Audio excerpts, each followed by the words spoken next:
More proof that only taking orders with good tips gets you better rewards. I'm Brian with Bulldog Delivers. Let's hit it. Here I am back at my desk again, and you may be asking, why are you doing so many videos at your desk? Well, for the same reason that you don't watch my videos inside your oven. Yeah, it's hot out. It's Florida, summertime. I don't think I need to explain much further. I had a very good weekend. In fact, this whole past week was a normal earnings week for me between my app gig work and my radio gig work. I did a normal earnings week, which is great, and it's the first normal earnings week I've had in probably a couple of months. Yeah, I've had some, good weeks and not so good weeks because of everything that has been going on. But now that things are settling down a bit, I can, focus a lot on earning money.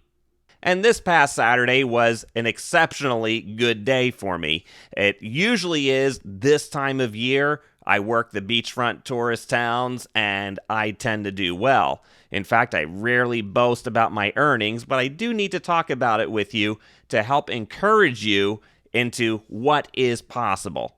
I worked about a 12-hour day and made $277.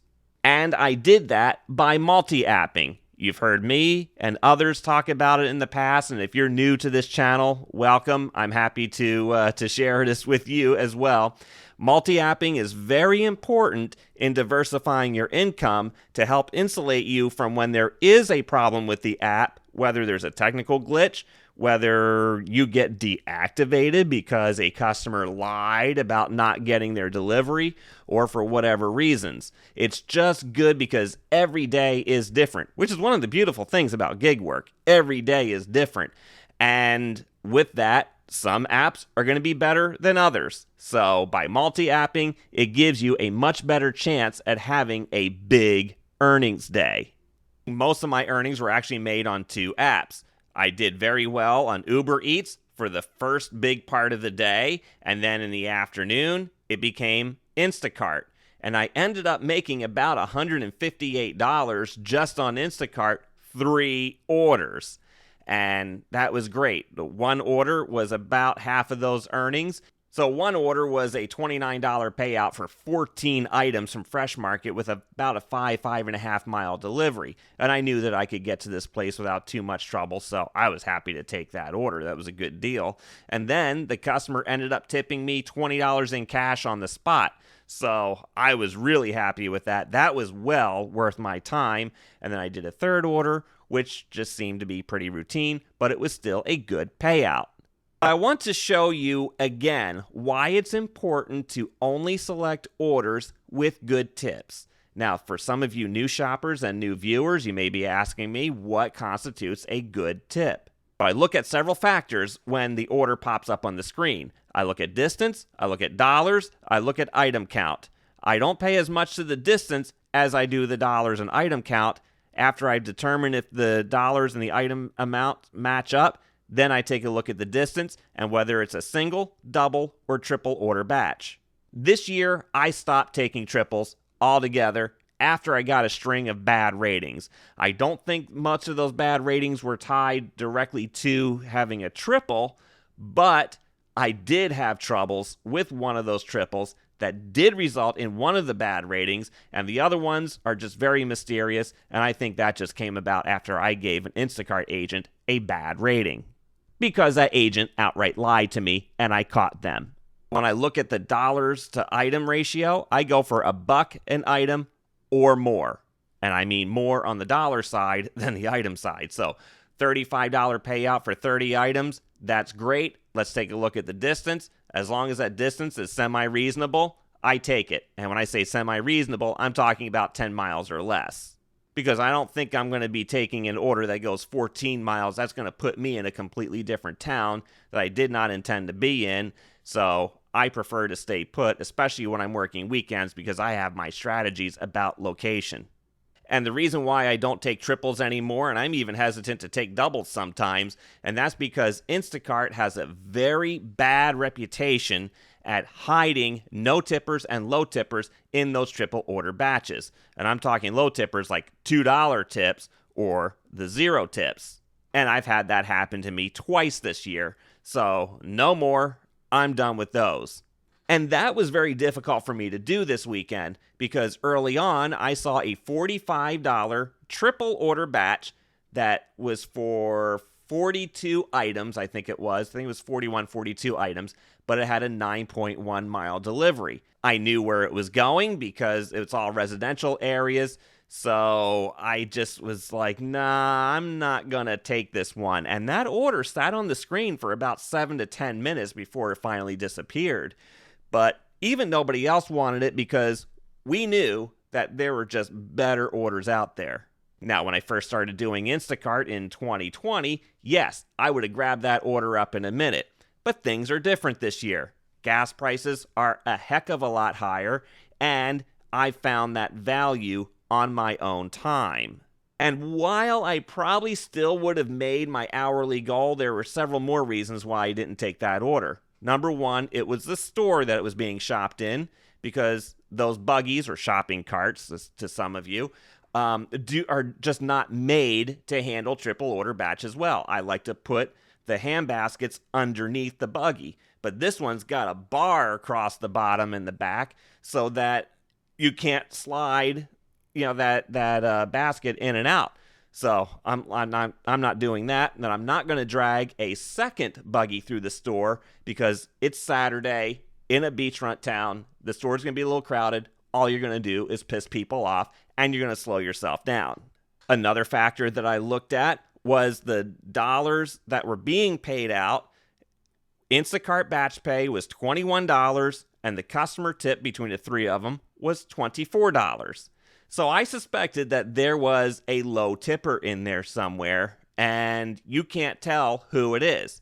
So being that I only like to take high tipping orders, this order I just let set aside. It is a crapshoot. You don't take one of those orders, you don't know how long it's going to be before you see one of those. But I knew I was in a market that was going to give me something soon, so I let that one go. And I missed this one. It was $36 for 30 items with about a mile delivery, and I was mad when I couldn't get that because that was just a great order and I couldn't get it. So I sat there, I waited. 10 minutes later, I got an offer, $74 for 80 items, and I forget how many units total. And I just grabbed that in a minute because I knew that order was going to be good. Because the customer tip was about $64 and the batch pay was about $10. So I knew there wasn't going to be a lot of cases of water and soda and the like in it. I said, I can take this order, no problem. I love these kinds of orders. These are great. So I did what I normally do, and I start shopping. I'm texting the customer the intro message and any items that are out of stock, asking them what they wanted. They weren't responding. I started getting a little nervous, but I had plenty of time to shop the rest of the order, so I just kept going. I said either they're going to catch up to me because the customer could be driving, the customer could just be busy with kids, maybe they're not getting the notifications. I always follow up at the end with a phone call just to see, hey, there's these items that are out of stock. Here's some possible replacements. Would you like any of these? And she was very grateful. So at the end of the order, after I made the delivery, the earnings came up to $73 and some odd cents.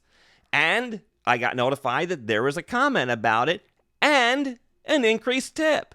The customer was really good because when I made my delivery, she gave me very specific instructions as to what condo complex she was in, where to park, and the directions were coming to the parking garage, turn left, there's a set of doors there, I will come down and meet you there. I say, I arrived, takes about a minute or two for them to respond and say, okay, we're coming down. And I knew it was going to take a while because the elevators were just busy. It was people checking in and the like, so the place was starting to fill up. But they had these carts that were on the side with the luggage carts and these other utility carts. So I grabbed 2 utility carts and I started loading while they were coming down the elevator. Just as I was putting the last items on the utility cart, they show up and say, yeah, oh, wow, what a nice setup you got there. I say, yeah, I got a couple of carts for you. You just wheel them up to your unit and that's really easy. And she saw my coolers in there, and